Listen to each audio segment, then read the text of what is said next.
Ang sabi ko kasi ng mga Marcos vlogger, maunlad daw ang Pilipinas ngayon.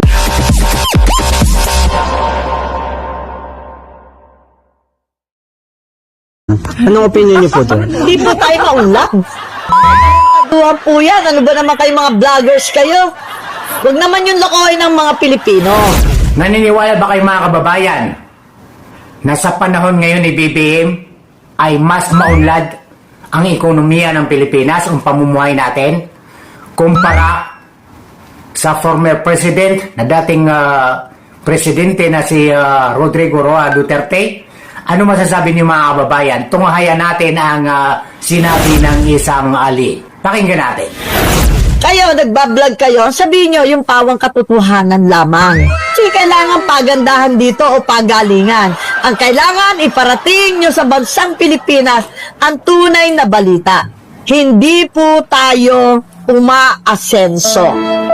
Tayo po ay ngayon ay nasa crisis.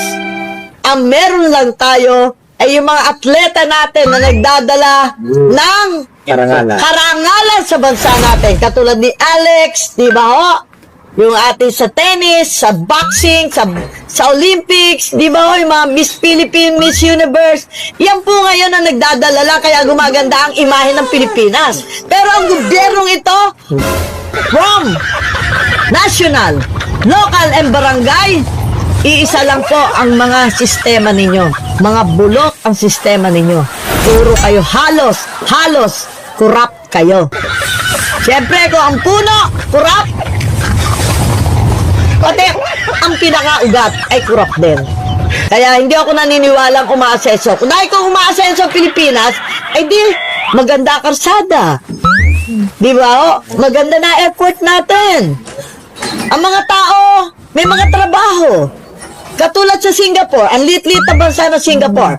May mahirap ba sa Singapore? Wala. Eh, wag na tayong dumayo sa Singapore. Pero nakakapanghinayang ang 1965. Born 58, naranasan ko na ang pamasahe ay 10 centimos lang. Ngayon, ano na tayo ngayon? Nagbubulag-bulagan kasi tayo mga Pilipino eh. Kahit alam na natin ang ekonomiya natin ay bagsag, pero marami pa rin na sumusuporta kay BBM at pinagtatanggol. Bulag sa katotohanan. Bakit ganon ang mindset natin mga Pilipino? Bakit po natin sinusuportahan ang mga korap na politician? Bakit po natin pinagbibili ang digdidad natin? Bakit nabibili tayo ng pera, ng salapi? Alam ko mahirap kapag wala kang pera, pero bakit po hindi natin sabihin ang katotohanan? Bakit po panig tayo sa mga korap, mga politician na niloklok nyo? Alam kong kayo ay binigyan ng pera, pero bakit naman natin susuportahan kung hindi naman matino? Kung puro korap naman ang ginagawa, pangungurap ng kaban ng Pilipinas ang ginagawa. Tama naman ang sinabi ni Nanay. Maniwala kayo sa mga BBM vlogger. Puro na lang namang kasinungalingan ang sinasabi. Hindi naman sila naglalabas ng tunay na katotohanan. Bakit naging vlogger po pa kayo? Magsabi po ng katotohanan. Hindi po pagtakpan ng mali.